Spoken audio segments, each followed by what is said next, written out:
어느 대학생이 대학 입시 공부를 하면서 받았던 스트레스 때문이었는지 앞머리가 숭숭 빠지기 시작하더니 그만 대머리가 되고 말았습니다. 그래서 그 친구들이 그를 보고 놀려대기를 너는 세수할 때 손이 어디까지 올라가냐? 너는 머리 한가운데도 로션을 다 바르냐? 하고 이렇게 이제 놀려댑니다. 그럼 어떤 모임에 참석이라도 하면 야, 네가 와서 이 자리가 참 빛난다 하면서 이렇게 이제 놀려대자 그만 그 스트레스가 되어서 아무래도 안 되겠다. 그래서 그는 무려 2년 동안 아르바이트를 한 끝에 그가 병원에 가서 머리카락을 심게 되었습니다. 머리를 많은 돈을 들여서 머리카락을 심고 보니까 제법 옛날에 그 대머리였던 모습은 다 사라지고 제법 의젓하고 또 이제 매력 있는 이런 젊은 남자의 모습으로 바뀌어집니다. 너무 신나서 집에 가서 먼저 어머니한테 보여드려야지 생각으로 집으로 달려갔습니다. 집에 가서 어머니 하고 불렀더니 어머니가 돌아보지도 않고 하시는 말씀, 야, 너 영장 나왔다 하고 말씀하는 겁니다. 이제 머리 빡빡 깎게 됐으니 해서 심어놓은 거 다 허사가 돼버리고 만 것입니다. 사람이 뭔가를 위해 쓰고 수고했지만 그 결과가 없으면 참 안타깝고 아쉬울 수밖에 없습니다. 제 친구가 섬기는 교회에는 큰 은행나무가 있어서 그 은행나무 매년 은행을 따서 이것을 이제 잘 말려가지고 교인들에게 몇십 알씩을 담아서 매년 나눠주고 있다고 합니다. 그러면서 저한테도 한 봉지를 줘서 제가 받았던 적이 있었는데 근데 그때만 해도 우리 교회 은행나무에 열매가 맺히질 않았습니다. 그래서 그때 우리 교회 은행나무는 순나무라서 열매가 맺히지 않는가 보다 좀 아쉬움이 있었는데 근데 몇 해 전부터 열매가 맺히기 시작합니다. 며칠 전에는 바람이 불고 나니까 바닥에 누렇게 은행 알이 떨어져서 그 교회 들어온 입구 쪽에 은행이 가득히 떨어져 있는 모습을 볼 수 있었습니다. 요즘 사람들은 은행 과육에서 냄새가 난다고 은행을 기피하는 경향이 있습니다만은 그래도 어쨌든 나무에 열매가 맺힌다는 건 좋은 일이고 이건 참 귀한 일이 아닐 수 없습니다. 우리나라 전 국토의 70%가 넘다는 이 산지에 모두 다 유실수들이 전부 다 심어져 있다면 우리가 얼마나 많은 이 가을이 더 풍요로울 수 있을까 하는 이런 생각을 해보기도 합니다. 영국의 문명 비평가인 마이클스가 쓴 신이솝 우화에 보면 이런 얘기를 전하고 있습니다. 그 이솝 우화에 나오는 개미와 배짱이 그 이야기를 패러디해서 배짱이가 여름 내 시원한 그늘에서 이제 깡깡이를 이제 켜면서 놀고 먹고 마시고 놀고 하다가 추운 겨울이 다가오니까 그는 이제 오갈 데 없어서 개미집 문 앞을 가서 두드립니다. 제발 나 좀 이제 거둬달라고, 좀 이제 추워 죽겠으니까 날 좀 받아달라고 이렇게 얘기합니다. 그 개미 아버지가 문 두드는 소리에 나가서 문을 열어놓고 봤다가 여름 내내 놀기만 했던 그 배짱인 것을 알고 문을 쾅 닫고 들어와 버립니다. 그러자 그 개미 아들들이 아버지한테 이제 사정합니다. 아버지 뭐 그러시고 있습니까? 우리 집 양식도 많고 집도 넓은데 그냥 들어와서 이제 한겨울 지나게 하시지요. 자식들이 사정이 어떤지라 개미 아버지는 그 배짱이를 불러드립니다. 그러자 이제부터 이 배짱이는 늘 이제 그 개미 아들들이 요구하는 대로 청하는 대로 재즈며 디스코며 이런 음악들을 이제 깡깡이를 이제 켜면서 주문한 대로 연주해 주자. 그 자녀들은 아주 신나고 즐겁기 짝이 없었습니다.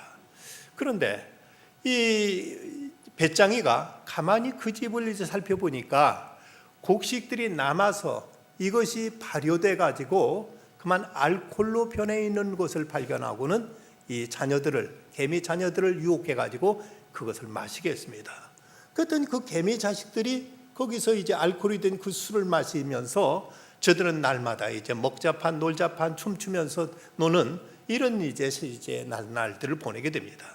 그러다 보니까 봄날이 되었어도 나가서 일할 생각은 하지 않고 날마다 집에서 먹고 마시며 춤추고 뛰어노는 이 일에만 정신이 팔려 있는 것입니다.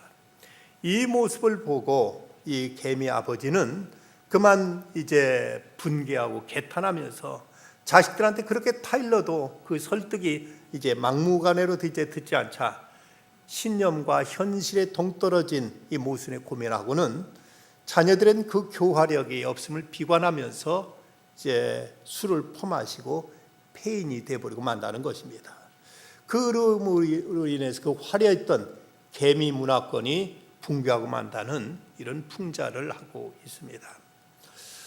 역사학자 아놀드 토인비는 말하기를 아무리 변천이 심화돼도 교화력만 살아있다면 그 문명은 결코 망하지 않는다고 했는데 요즘은 그 교화력마저도 통하지 않는 이런 시대 세상이 되어가고 있다고 합니다.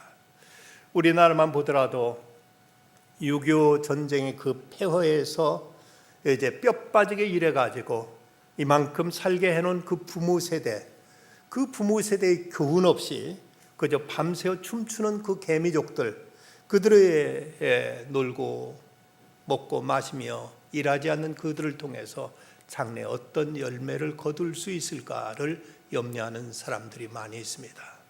분명한 것은 심지 않으면, 일하지 않으면 어떤 선한 열매도 거둘 수가 없다는 사실입니다. 오늘 요한복음 15장 말씀에는 이제 하나님을 농부로, 그리고 예수님을 포도나무로, 또 우리 인간을, 이제 그리스도인을 포도나무 가지로 비유하고 있는 아주 목가적인 이런 이야기가 이제 소개되고 있습니다. 여러분 아시는 대로 이 포도나무는 결코 관상수가 아닙니다. 이건 분명 과실수입니다. 포도나무가 어떤 그 제목으로 쓸 수 있는 것도 아니고, 이것이 화려한 꽃이 피어서 이것이 그렇게 보기 좋게 이제 심어놓을 만한 이런 나무도 물론 아닙니다. 포도나무를 심는 유일한 목적은 거기서 열매를 거두기 위함이라면, 하나님께 우리에게 기대하시는 것도 바로 열매를 얻기를 원하신다는 사실을 우리는 잊지 말아야 될 것입니다. 그렇다면 그리스도인으로서 맺어야 열매가 있다면 어떤 열매들일까? 먼저는 우리로 하여금 그리스도를 닮아서 변화되는 성숙한 그리스도인의 인격으로서의 이제 열매를 생각할 수 있습니다. 이것은 성령의 열매, 오직 사랑과 희락과 화평과 오래 참음, 자비, 양선, 충성, 온유, 절제 등 이 9가지 열매로 나타나는 그 성령의 열매를 생각할 수 있는데, 그런데 성경에 보면 이 성령의 9가지 열매, 성령의 열매를 말할 때 이것이 복수로 쓰여지지 않고 단수로 쓰여 있습니다. 그렇다면 9가지 모습으로 나타나 있는 한 분 예수 그리스도의 인격을 이제 의미하고 상징하고 있습니다. 우리가 예수 그리스도를 구주로 믿으면서, 우리가 그리스도와 고유자하고 그리스도와 사귀면서 그리스도의 성품, 그리스도의 인격이 우리 삶을 통해서 나타나고 이것이 열매 맺기를 하나님은 기대하신다는 것입니다. 그런데 오늘 말씀은 특별히 사랑과 기쁨의 열매, 이 두 가지를 강조하고 있습니다. 본문 9절, 10절, 12절, 13절, 17절에서는 사랑을 강조하고 있는가 하면은 본문 11절에서는 또 이제 기쁨을 강조하고 있는 것을 보게 됩니다. 우리가 예수 그리스도를 구주로 영접하면서 예수님의 성품을 본받아서 우리 안에도 하나님을 사랑하고 이웃을 사랑하는 이런 마음, 그리고 그리스도로 말미암아 우리에게 나타나는 이 기쁨, 이제 감격, 감사와 이런 희락의 열매가 맺히기를 하나님은 기대하신다는 것입니다. 과연 내가 예수 그리스도를 영접함으로 인해서 그 뒤로 내 성품이, 내 그 성격이 얼마만큼 달라져 있고 우리 안의 사랑과 기쁨은 어떻게 열매를 맺고 있는지를 살필 수 있어야 될 것입니다. 유명한 찬송가 작사자인 페니 크리스비 여사는, 그는 이제 인생의 황혼기에 이런 말을 남깁니다. 나는 지금까지 수십 년 동안 명랑한 성격을 기르느라고 애써왔다. 왜냐하면 사람들은 나이를 먹으면서 성격이 변해 다른 사람들과 잘 어울리지 못하는 경우를 많이 보았기 때문이다. 그래서 오래전에 이런 결심을 한 바가 있다. 절대 괴팍한 늙은이가 되지 않을 것이다. 어디를 가든지 늘 명랑한 사람이 되겠다. 원숙하고 풍요로우며 기쁨이 넘치는 노년기를 보내는 것이 내 인생의 목표다.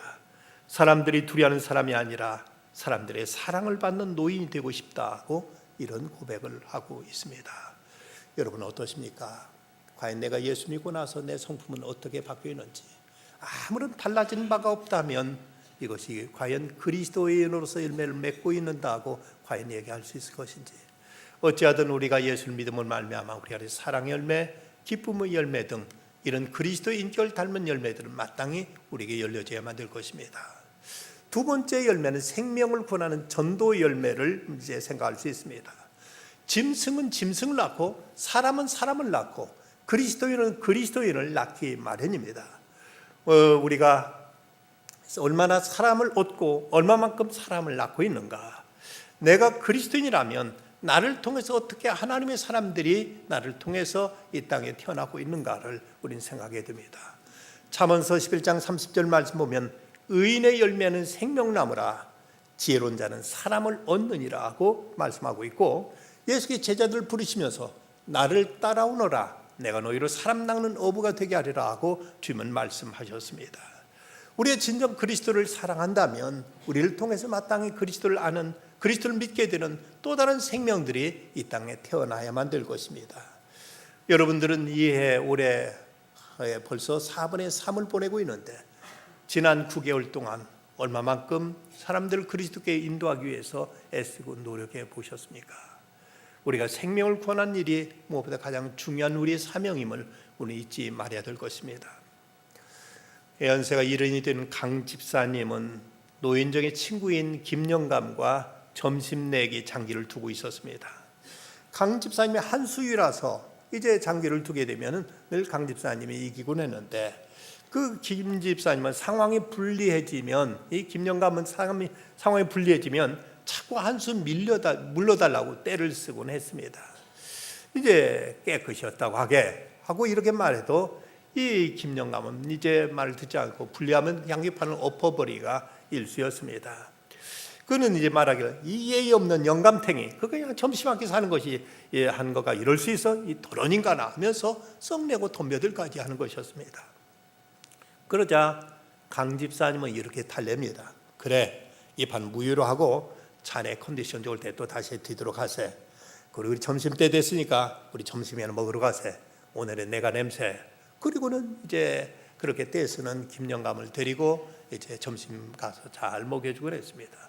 그러다 보니까 어느새 이 김영감도 이 강 집사님의 손을 잡고 같이 교회에 나오면서 믿음을 갖게 되더라는 것입니다. 우리가 사람을 얻기 위해서는 우리가 이해타산 가지고는 되질 않습니다.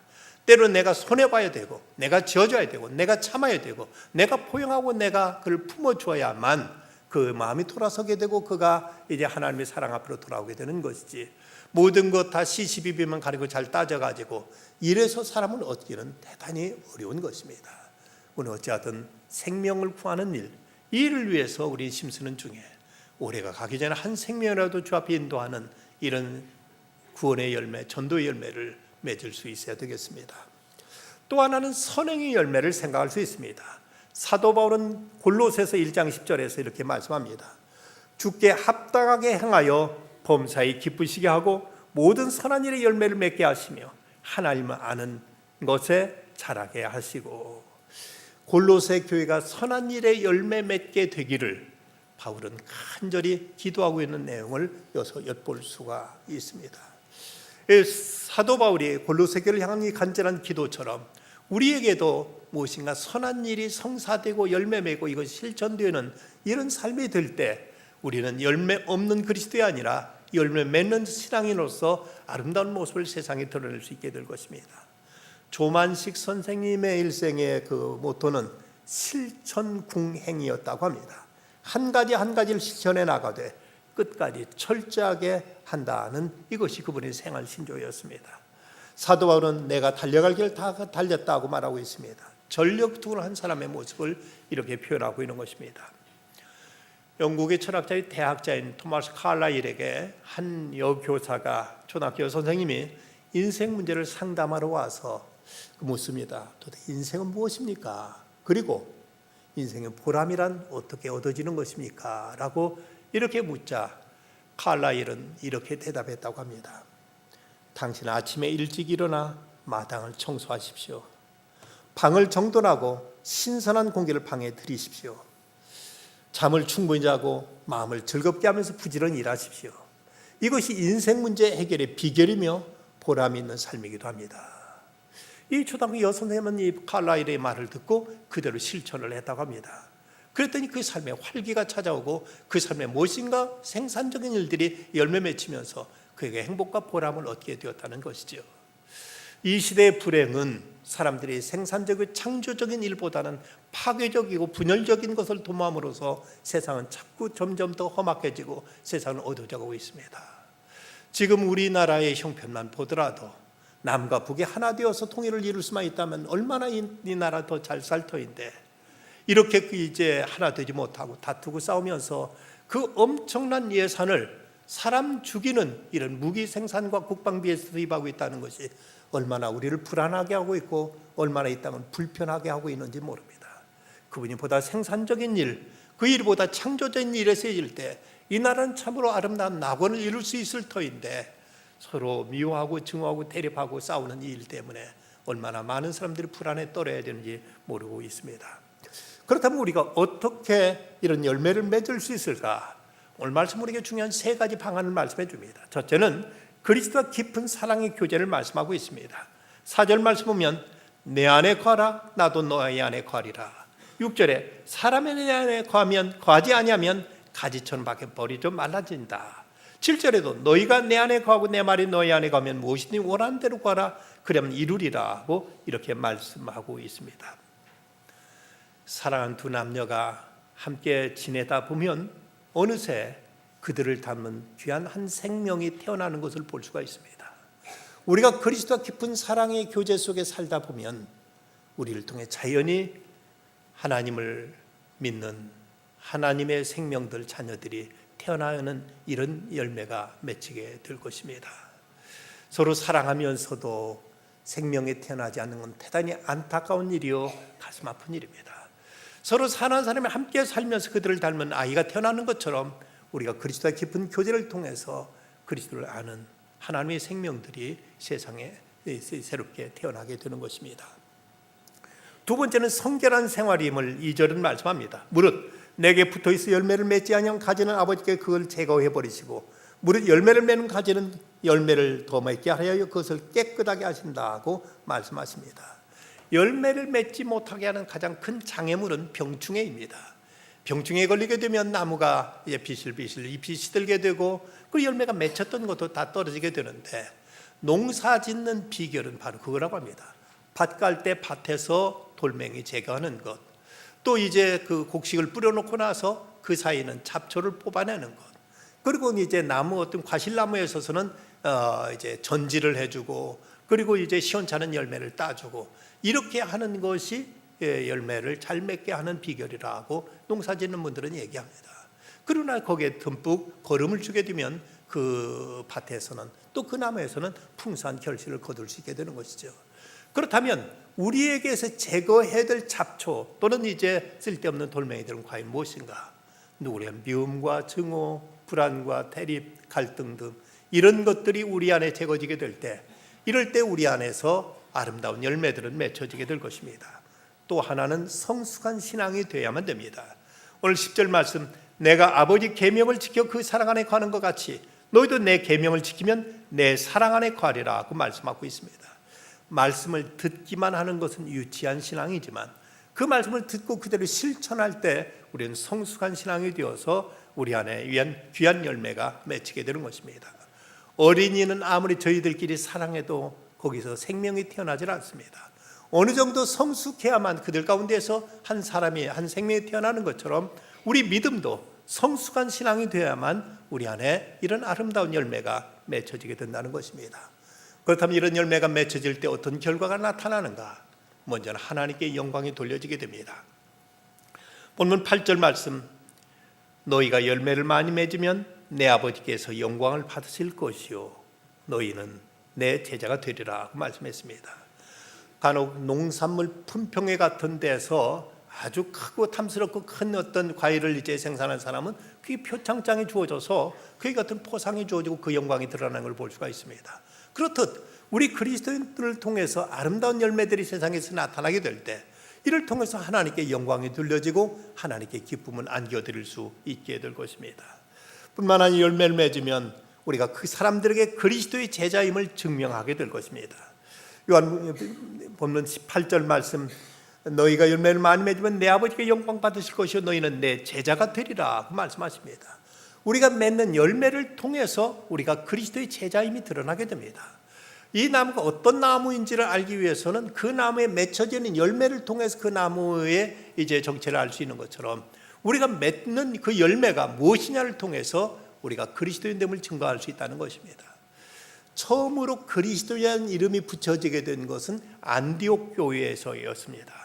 그곳에는 그리스도인들이, 그곳에 있는 믿는 사람들이 늘 그리스도를 사모하고 그리스도를 항상 품고 그리스도와 교제하며 그리스도를 증거하고 그리스도를 전하며 살았더니 그들의 모습을 보면서 안디옥 사람들은 저들은 그리스도인이구나 하고 그리스도쟁이, 예수쟁이라면서 저들에게 이런 별칭을 붙여주게 된 것입니다.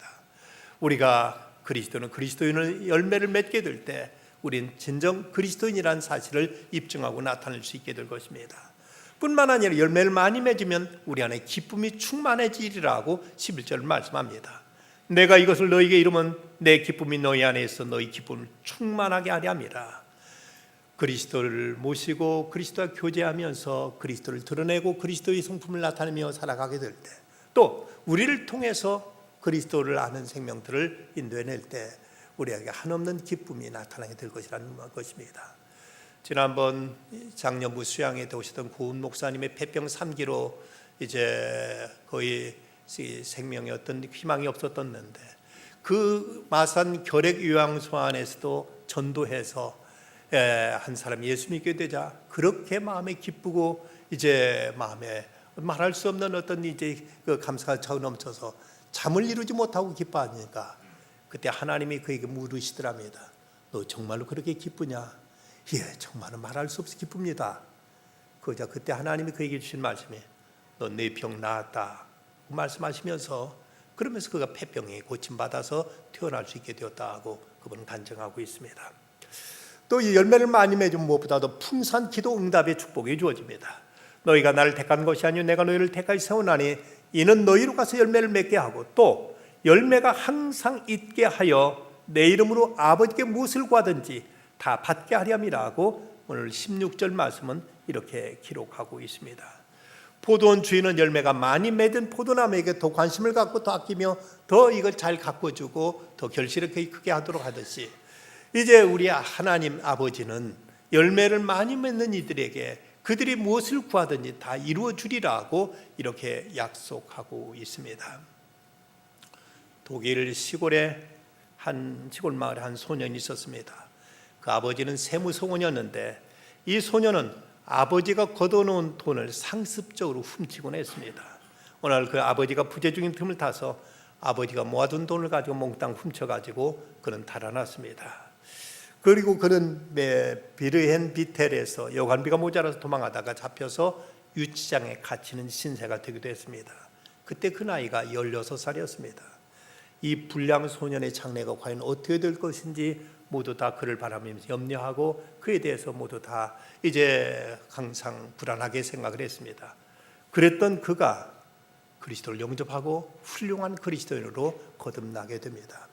영국으로 건너 브리스톨에 큰 고아원을 세워가지고 그는 이제 1차 대전 후에 수많은 영국의 고아들을 거두어서 그들을 먹이고 그들을 재우고 그들을 기르는 일을 위해서 전신을 다해서 그는 이제 헌신하면서 수만 명의 그 고아들을 그는 길러냈습니다. 그는 그 엄청난 일을 하면서도 한 번도 사람에게 손을 빌리거나 사람들의 도움을 요청하지 않고 늘 하나님께 기도함으로 하나님께의 공급을 통해서 그 고아원을 운영했다고 합니다. 그 사람 이름이 그 유명한 조지 뮬러, 고아의 아버지라는 별명을 가진 조지 뮬러입니다. 그런데 이 조지 뮬러는 그는 기도의 사람으로서 그 일생 동안 5만 번의 기도가 응답되었다고 이렇게 전해지고 있습니다. 하나님을 위해서 그렇게 선한 일을 위해서 열심히 일하고 많은 열매를 맺었더니 그가 기도할 때마다 하나님 응답하셨고 그는 무려 일생 동안 5만 번이나 되는 기도 응답을 받을 만큼 그는 그 열매에 대한 충분한 보상을 하나님께로부터 받았던 것입니다. 영국 내지에 들어가서 깊은 내륙에 들어가 선교했던 허드슨 테일러, 그 당시 중국은 말할 수 없이 가난하고 핍절한 상태였습니다. 그들에게 먹을 것을 주고 입을 것을 주고 그들을 이제 치료해 주면서 살아가는 동안 그는 말할 수 없이 지치고 완전히 낙심과 절망에 빠졌던 적이 있었습니다. 도저히 더 이상 일할 수 있는 어떤 기력도 용기도 사라져 버렸을 때 그는 이제 어쩌다 모르고 망연자실로 있던 그때 영국에 있던 자기 누이로부터 편지가 왔는데, 근데 그 편지 가운데 오늘 말씀 요한복음 15장 5절 말씀이 편지에 기록되어 있는 걸 보았습니다. 나는 포도나무요 너희는 가지니 저가 내 안에 내가 저 안에 있으면 이 사람은 과실을 많이 맺나니 나를 떠나서는 너희가 아무것도 할 수 없음이라 하는 이 말씀을 읽는 순간 그의 마음이 뜨거워지면서 뭉클한 감동이 찾아왔습니다. 그는 영혼의 울림을 이제 받으면서 이렇게 고백합니다. 나는 포도나무 가지에 불과한데 내 힘으로 이 사람들을 먹이고 입히고 치료하려고 했구나. 나는 예수님께 붙어 있는 가지이니 주님이 나를 붙들어 주시고 필요한 것을 공급해 주는 것이 아닌가 하고 깨달았고, 이 깨달음이 오자 마음에 큰 평안함과 함께 이제 전적으로 주님만 의지하게 됐습니다. 그리고 누구한테 누구 어떤 사람한테 손 벌리지 않고 우리 하나님께 기도하면서 그 사역을 감당했는데, 그런 영국에서 파송받은 선교사였는데 어떻게 그 소식이 미국으로 전해졌고, 그때 미국에 있는 많은 그리스도인이 이 허드슨 테일러의 사역에 대해 큰 감동을 받고 미국 곳곳에서 그를 위해서 후원과 많은 선교 물품들을 보내오기 시작했습니다. 그래서 그때부터 허드슨 테일러의 중국에서 사역은 엄청난 이제 많은 결실을 거두게 되었습니다. 그러다가 중국이 공산화되면서 그는 쫓겨나고 말았습니다. 그런데 그가 사역했던 그곳이 개방된 다음, 중국이 개방된 다음에 그곳을 방문했더니 그 허드슨 테일러가 사역했던 그곳이 허드슨 테일러가 있던 그때보다 수십 배, 수백 배로 부흥되어 있는 모습을 발견할 수가 있었습니다. 그곳은 하나님만 의지하고 하나님께 매달려 사역했을 때 자기가 뭔가 하려고 애쓰기보다는 나는 포도나무 가지니 내가 주님께만 붙어 있으면 주님 나를 붙드시고 주께서 모든 걸 다 공급해 주신다는 이 믿음으로 그가 사역했을 때 그런 상상치도 못할 놀라운 일들을 이루었던 것입니다. 가을은 심판의 계절이라고 하지요. 성실히 일하는 사람들에게는 알찬 열매가 맺혀서 일단 큰 보람과 기쁨이 가득하게 되지만, 게으르고 나태하게 세월을 보낸 사람들에게는 아무것도 없는, 아무 열매 없는 이제 그 허전한 가을나무처럼 참으로 말할 수 없는 공허와 허무와 절망 속에 빠지게 되고 말 것입니다. 미국 조지아주에 있는 한 시골학교 선생님 마르다 베리어가 미국의 대부인 헨리 포드에게 학교 피아노 구입을 위해서 $1,000만 좀 기증해달라 하는 편지를 보냈습니다. 그런데 이 포드로부터 온 응답은 기껏 10센트에 해당하는 원타임, 1타임 이제 10센트가 그에게 전해졌을 뿐이었습니다. 어찌 생각하면 참으로 모욕적이고 참으로 불쾌하게 짝이 없었지만, 이 마르다 베리 이 선생님은 그 10센트를 가지고 그는 낙심하지 않고 그걸 가지고 땅콩을 사서 학교 부지 밭에다가 이걸 심기 시작했습니다. 거기서 거두는 대로 일부를 포드에게 보내면서 그걸 좀 이제 땅콩 농사를 지어서 이걸 모으기 시작했습니다. 그래서 5년 만에 드디어 피아노 한 대를 살 만큼 이제 그 비용이 모아지게 됐다고 합니다. 여기서 이제 그 사실을 전해들은 헨리 포드는 피아노 한 대를 마련할 수 이제 그렇게 말했다는 얘기를 듣고는 그가 요구했던 값에 $1,000의 10배인 $10,000,000를 보내주었습니다. 그래서 그곳에 더 놀라운 학교 시설을 확충하는데 이제 보탬이 되었다는 것입니다. 믿음은 생명의 씨앗입니다. 꾸준히 심고 인내하며 성실하게 가르칠 때 여기서 알찬 열매가 맺히게 될 것입니다. 오늘 시편 말씀에 보면 그는 시냇가에 심은 나무가 철을 따라 열매를 맺으며 그 잎사귀가 마르지 아니함 같으니 그가 하는 일이 모두 다 형통하리라고 말씀했습니다. 묵묵히 뿌리고 가꾸고 열매를 이제 거두어갈 때 여기 하나님의 은총이 함께 하시고 여기 하나님께서 맺혀지는 귀한 보상과 상급이 따르게 될 것이며 그 행사가 다 형통하리라고 약속하십니다.